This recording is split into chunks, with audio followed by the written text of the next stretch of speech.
అందరికీ నమస్తే. మనం చాలా సందర్భాలలో ఇది దేవుడు రాసిన తలరాత, దేవుడు రాసిన స్క్రిప్ట్ అని అంటుంటాం. కానీ ఇక్కడ కొన్ని రోజులుగా రేవంత్ రాసిన స్క్రిప్ట్ కొన్ని ఛానల్స్, కొన్ని మీడియాలు హైలైట్ చేస్తూ ఉంటాయి. ఏంది అదంటే బీఆర్ఎస్ మర్జ్ టు బీజేపీ. బీజేపీలో బీఆర్ఎస్ విలీనం కాబోతుంది. లేకపోతే బీజేపీ, బీఆర్ఎస్ ఒకటి. ఇట్లాంటి చాలాసార్లు మనం వింటూ ఉంటాం. చాలా షార్ట్ వీడియోలో మొత్తం వివరించే ప్రయత్నం చేస్తా. ఎప్పుడు ఏ సందర్భంలో ఆ విషయాన్ని ఆ కామెంట్‌ను లేకపోతే ఆ విమర్శను తెర మీద తీసుకొస్తారు. కరెక్ట్‌గా దాన్ని ఆయన అనుకున్న మీడియాలో ఎట్లా ప్రొజెక్ట్ చేస్తారు. దీనికి సంబంధించిన మొత్తం వివరాలు ముందు అసెంబ్లీ ఎలక్షన్స్ ముందు ఇదంతా జరిగింది. అసెంబ్లీ ఎలక్షన్స్ ముందు చెప్పింది ఏందంటే బీజేపీ, బీఆర్ఎస్ ఒకటే. బీజేపీ, బీఆర్ఎస్ ఒకటే. బీఆర్ఎస్‌కి ఓటేస్తే బీజేపీకి ఏసినట్లే. బీజేపీకి ఓటేస్తే బీఆర్ఎస్‌కి ఏసినట్లే. ఈ 2 పార్టీలు ఒకటే అనే విషయాన్ని చెప్పిర్రు. ఎందుకు చెప్పారంటే ఎలక్షన్స్ కోసం చెప్పిండ్రు. ఎలక్షన్స్‌లో బీజేపీకి, బీఆర్ఎస్‌కు ఇప్పుడు బీఆర్ఎస్ వ్యతిరేక ఓటు ఉంది. BRS government అప్పటికున్నది. బీఆర్ఎస్ మీద వ్యతిరేక ఓటు ఉంది. ఆ వ్యతిరేక ఓటు కనుక బీజేపీకి కనుక చీలిపోయిందనుకో అప్పుడు ఏమవుతుందంటే బీజేపీకి ఇంత ఓటు బ్యాంక్ పోతుంది, కాంగ్రెస్కి ఇంత ఓటు బ్యాంక్ పడుతుంది, మళ్ళీ బీఆర్ఎస్ గెలిచే అవకాశం ఉంటుంది. కాబట్టి ఈ 2 పార్టీలు ఒకటే అనడం ద్వారా ఈ బీఆర్ఎస్ను వ్యతిరేకించే చాలామంది బీజేపీ వైపు పోకుండా డైరెక్ట్గా కాంగ్రెస్ వైపు వస్తారు. ఓట్ల పోలరైజేషన్ కోసం ఎలక్షన్స్ ముందు ఆ విషయాన్ని వాడినరు. అది బాగా విస్తృతంగా జనాల్లోకి తీసుకోపోగలిగినరు, సక్సెస్ కూడా కాగలిగినరు. నిజానికి అప్పుడు జరిగిన పరిణామాలు కాళేశ్వరం కుంగిపోవడం ఇట్లాంటి విషయాలు కాదు. నిజానికి ప్రధాని నరేంద్ర మోడీ ప్రచారంలో బీఆర్ఎస్ సంబంధించి ఫుల్ టార్గెట్ చేసిండు. కేసీఆర్ను ఒక సీక్రెట్, కేసీఆర్ అండ్ ప్రధాని మోదీ వీళ్ళిద్దరూ కలిసి కూర్చొని ఇద్దరు మాత్రమే మాట్లాడుతున్న మాటలు, ఒక దేశాధినేతతో ఒక రాష్ట్ర అధినేత మాట్లాడుతున్న మాటలను సీక్రెట్స్ అవి. ఆ సీక్రెట్స్ను కూడా బయటకు చెప్పిండ్రు. అప్పుడు బీజేపీ, బీఆర్ఎస్ ఒకటే అవుతుంది అన్న ప్రశ్న ఒకటి బయటకు వచ్చింది.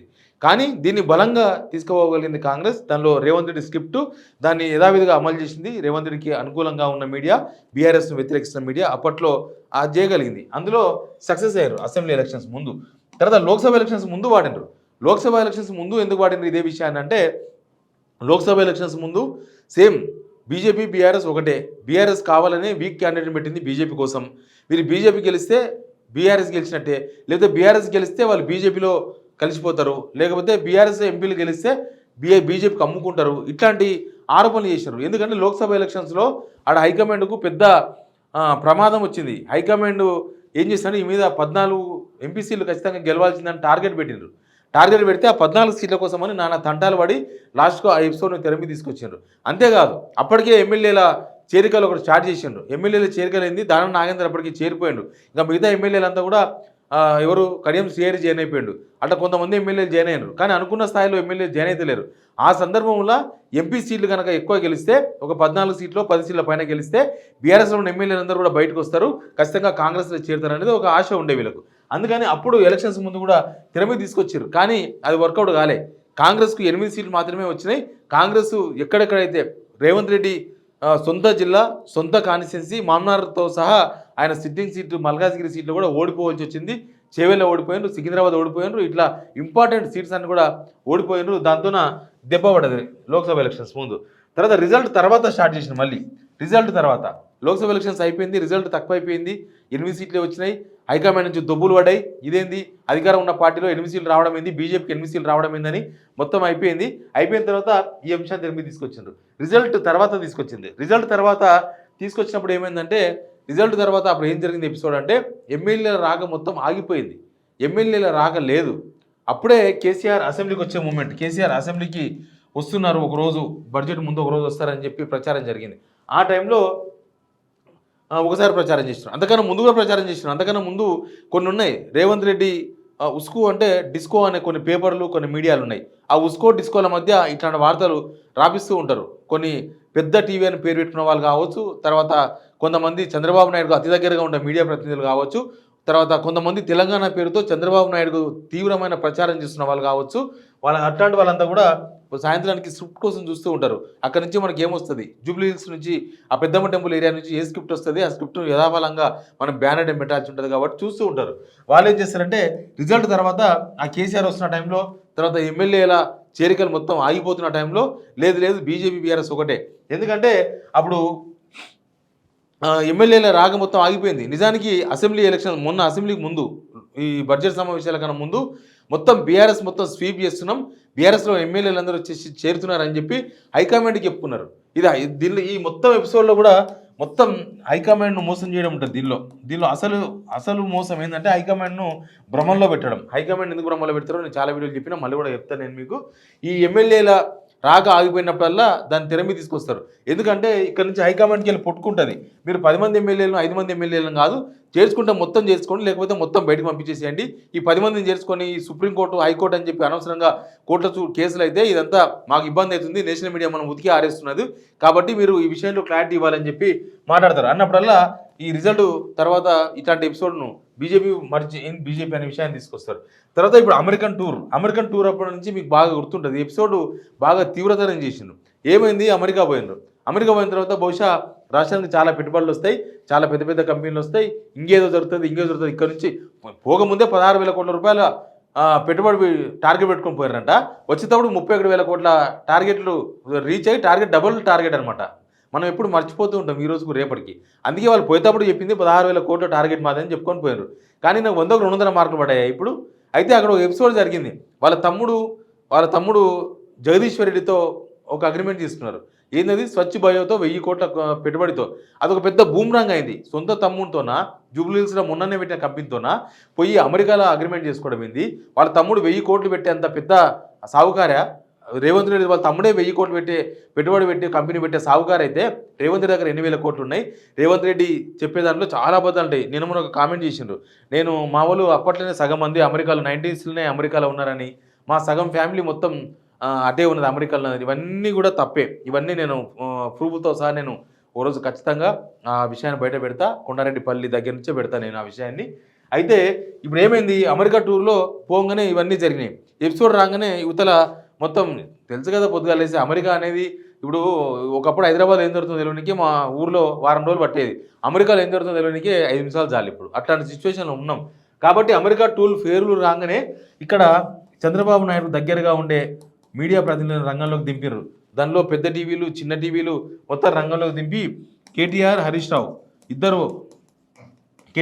ఢిల్లీలో ఉన్నారు, ప్రధానితో సమావేశం అవుతున్నారు, అమిత్ షాతో సమావేశం అవుతున్నారు, బీఆర్ఎస్ను బీజేపీలో విలీనం చేసేందుకు చర్చలు జరుగుతున్నాయి, కవితకు బెయిల్ కూడా రాబోతుంది. అందులో భాగంగానే ఈ విలీనం అంతా కూడా జరగబోతుంది.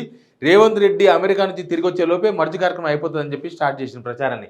దానిలో ఈ సిబిఎన్ చంద్రబాబు నాయుడికి అతి ప్రీతిప్రాతమైన రిపోర్టర్, అతి దగ్గరైన రిపోర్టర్ ఒక ఆయన. రిపోర్టర్ అంటే పెద్ద స్థాయి రిపోర్టరు, పితామహుడు అని చెప్పుకుంటారు కదా వాళ్ళు, ప్లస్ పెద్ద టీవీ, తర్వాత ఇంకా కొన్ని బూత్ టీవీలు, ఇవన్నీ కూడా జాయిన్ అయిపోయినాయి. దానిలో జాయిన్ అయిపోయి అమెరికా నుంచి ఆయన అమెరికాలో ఉన్నాడు, వాళ్ళ తమ్ముడు అలిగేషన్స్ వస్తున్నాయి. అప్పుడు ఈ ఎపిసోడ్ని తెర మీద తీసుకొచ్చేసాను. అది అయిపోయిన తర్వాత నెక్స్ట్ ఇప్పుడు మళ్ళీ తీసుకొచ్చిండ్రు. ఇప్పుడు ఏంది, రేవంత్ రెడ్డి ఇక్కడ ఉన్నారు, హైదరాబాద్లో ఉన్నారు. ఆగస్టు 15 నాడు సాయంత్రం ఉన్న ఫలంగా ఢిల్లీకి పోయినారు. ఢిల్లీకి ఎందుకు పోయినో తెలియదు, ఎవరిని కలవనికి పోయినో తెలియదు, ఎవరిని కలవకుండా వచ్చేసిండ్రు. పోయిన తర్వాత ఏమైంది, అక్కడ పోయి ఫాక్స్కాన్ చైర్మన్తో అక్కడ భేటీ అయ్యిండు. నిజానికి ఫాక్స్కాన్ చైర్మన్ ఎప్పుడు హైదరాబాద్కే వస్తూ ఉంటాడు. ఆయన కంపెనీ ఆల్రెడీ స్టార్ట్ చేసిన, శంకుస్థాపన కూడా అయిపోయింది లాస్ట్ గవర్నమెంట్లోనే, అదంతా కూడా జరుగుతున్నది అక్కడ. అయితే ఇప్పుడు ఆయన గెలవనికి పోయినట్టుగా పోయిండు. రాత్రికి ఏదో అర్జెంటుగా, అంత అర్జెంట్ ఏం లేదు, పోయి అక్కడ మీడియాతో చిట్చాట్ చేసి మేము చేస్తున్నాము, బీజేపీ బీఆర్ఎస్ చర్చలు అయిపోయినాయి, వాళ్ళు రాజ్యసభ మెంబర్లు మర్జీ కాబోతున్నారు, కాగానే కవితకు బెయిల్ వస్తుంది, తర్వాత బీఆర్ఎస్ బీజేపీ 2 మర్జీ కాబోతున్నాయని మళ్ళీ అక్కడ చిట్చాట్ చేసిండు. ఆ చిట్చాట్ ఏదో ఈయన చేయొచ్చు కదా, ఈయన ఏలే ఢిల్లీ పోయి చేసిన తర్వాత ఏం జరిగింది, ఢిల్లీ పోయి చేసిండు. చేయంగానే ఇక్కడ ఉన్న వీళ్ళందరూ మళ్ళీ యాక్టివ్ అయిపోయారు. ఇక్కడ ఉన్న మిగతా అందరూ ఎవరెవరు, చంద్రబాబు నాయుడు జర్నలిస్టులు, చంద్రబాబు నాయుడు ఎమ్మడుండే వాళ్ళు, తర్వాత రేవంత్ రెడ్డికి సపోర్ట్ చేస్తున్న మీడియా, ప్లస్ ఉస్కో అంటే డిస్కో అంతా మీడియా అంతా కూడా స్టార్ట్ అయింది ఒక్కసారిగా. అసలు ఎప్పుడైతే రేవంత్ రెడ్డి ఢిల్లీలో చిట్చాట్ స్టార్ట్ చేసిండో, చిట్చాట్ స్టార్ట్ చేయగానే ఇక్కడ ఒక టీవీ ఎప్పుడైతే అమెరికా టూర్ పోయినప్పుడు ఏదైతే టీవీ, పెద్ద టీవీ, చిన్న టీవీలు అన్నీ ఉన్నాయి కదా, అవన్నీ వేసుకున్నారో టక్కున మేము చెప్పింది నిజమైందని అన్న వార్త నడిపించారు. మీరు చెప్పింది నిజం ఎప్పుడైతుంది, నిజంగానే బీఆర్ఎస్ బీజేపీలో మర్జ్ అయితే అప్పుడు మీరు చెప్పిన వార్త నిజమవుతుంది. అంతేగాని రేవంత్ రెడ్డి చెప్తేనో, ఉత్తమ్ కుమార్ చెప్తేనో, లేకపోతే మీ రిపోర్టర్ చెప్తేనో నిజం కాదు. అది మీరు వేసుకున్న వార్త నిజం ఎప్పుడైతే అంటే అది గ్రౌండ్లో నిజం కావాలి, అర్థమైందా, అది నిజమైన వార్త. కానీ వీళ్ళు ఏం చేశారంటే రేవంత్ రెడ్డి చెప్పగానే మేము చెప్పిన వార్త నిజమైపోయింది, ముఖ్యమంత్రి అదే విషయం చెప్పిండని. అసలు ముఖ్యమంత్రి చెప్తేనే మీరు ఆ వార్త వేసారని బయట అందరికీ తెలిసిపోయింది. ముఖ్యమంత్రి అమెరికా నుంచి మీకు సూచన చేస్తేనే మీరు వార్త నడిపించారు. ముఖ్యమంత్రి చెప్తేనే నడిపించారు ఆ వార్త. మళ్ళీ ముఖ్యమంత్రి ఓపెన్‌గా చెప్తే నిజం ఎట్లయితది?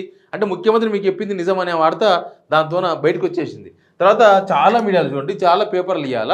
కొన్ని చాలా పేపర్లు అంటే రోజు పొద్దుగాల లేస్తే రేవంత్ రెడ్డి పిత్తుతాడా వార్త రాద్దాం, దగ్గుతాడా వార్త రాద్దాం, తుస్సుమంటే ఒక గట్టి వార్త రాద్దాం. ఆయన తుస్సుమంటే వీళ్ళు ఇంత పెద్ద వార్త రాయాలన్నమాట. డామ్ అన్నాడు అనుకో ఇంత పెద్ద వార్త రాయాలి ఆ పేపర్‌లో.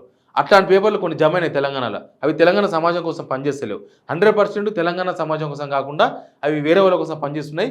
ఇక్కడ రేవంత్ రెడ్డి కోసం పనిచేస్తున్నాయి. అక్కడ చంద్రబాబు నాయుడు కోసం పనిచేస్తున్నాయి. అట్లాంటి పేపర్లు తెలంగాణ అని పేరు పెట్టుకున్న పేపర్లు కూడా అమ్ముడు పోయినాయి. గుర్తుపెట్టుకోండి మిత్రులారా. తెలంగాణ పేరుతో తెలంగాణ ఆత్మతో నడిచే ఛానల్స్, తెలంగాణ ఆత్మతో నడిచే పేపర్లు కూడా మొత్తం అన్ని అమ్ముడిపోయినాయి ఆల్రెడీ. ఇటు రేవంత్ రెడ్డికి పనిచేయాలి, కాంగ్రెస్ కోసం కాదు. అటు చంద్రబాబు నాయుడు కోసం పనిచేయాలి, టీడీపీ కోసం పనిచేయాలి. ఈ 2 ఎజెండాలతో పనిచేస్తున్నాయి. ఆ ఛానల్స్ ఆ పేపర్లు మొత్తం నేను సాయంత్రంకి వెళ్ళి స్టార్ట్ చేసినాయి. మర్జ్ అయిపోతుందని. దీని మీద ఎందుకు ఎందుకు స్టార్ట్ అయింది?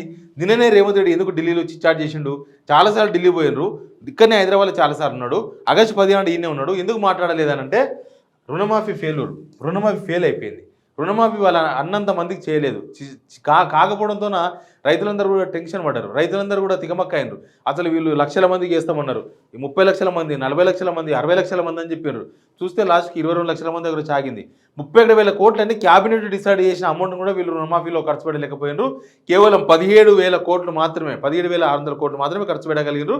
ఇది ఫెయిల్ అవుతుందని తెలుసు వాళ్ళకి. ఇది ఫెయిల్ అవుతుందని తెలియగానే రుణమాఫీ మీద రైతుల నుంచి జస్ట్ రెస్పాన్స్ స్టార్ట్ అయింది. ఢిల్లీలో చిట్చాట్ స్టార్ట్ అయింది.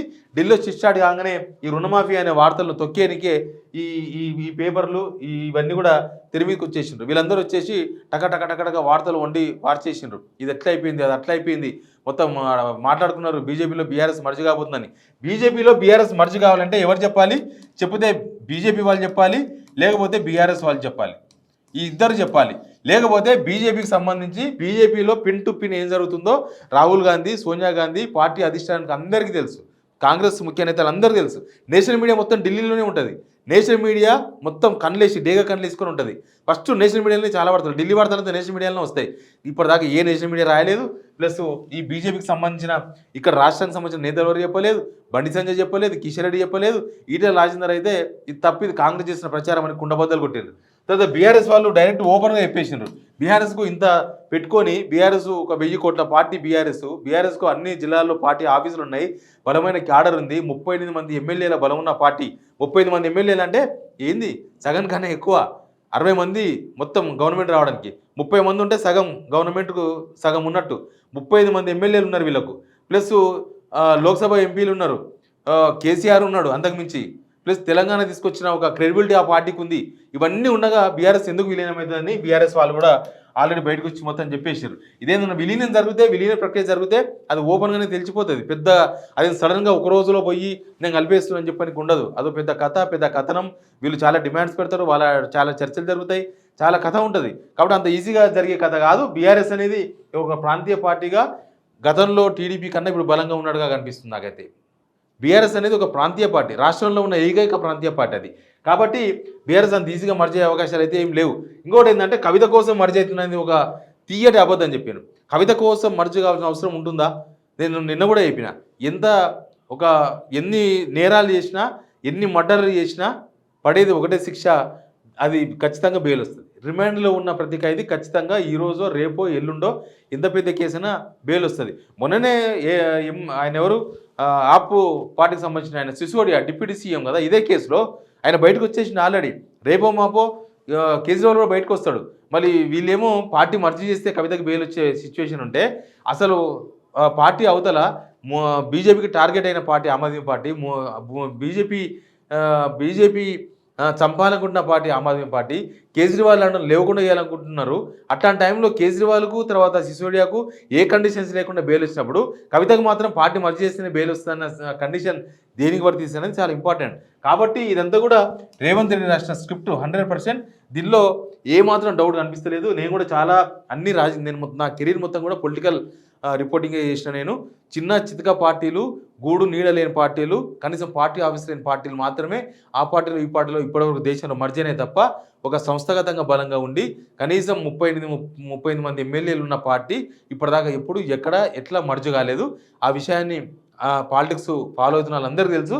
ఎనీవే ఇది రేవంత్ రెడ్డి తనకు అనుగుణంగా రాసుకున్న స్క్రిప్ట్. దీనిలో హైకమాండ్ చేసే మోసం ఏంటంటే ఈ ఎమ్మెల్యేలను చేర్చుకున్నప్పుడల్లా బీజేపీ బీఆర్ఎస్ ఒకటైతుంది కాబట్టి చేర్చుకుంటున్నారని చెప్పి ఒక తీయటి అబద్ధాన్ని హైకమాండ్ చెప్తూ ఉంటారు. ఆ అబద్ధాన్ని చెప్పే ఆ జైనింగ్స్ స్టార్ట్ చేసిండ్రు. బట్ ఇప్పుడు ఆ జైనింగ్స్ కూడా ఆగిపోయినాయి. ఎనీవే రేవంత్ రెడ్డి రాసిన స్క్రిప్ట్ ఇదంతా కూడా ఆయన ఒక సీరియల్ నడిపిస్తున్నాడు. దానిలో వీళ్ళంతా పాత్రధారులు, ఇక్కడ ఉన్న వాళ్ళంతా కూడా పాత్రధారులు. Please subscribe Signal TV.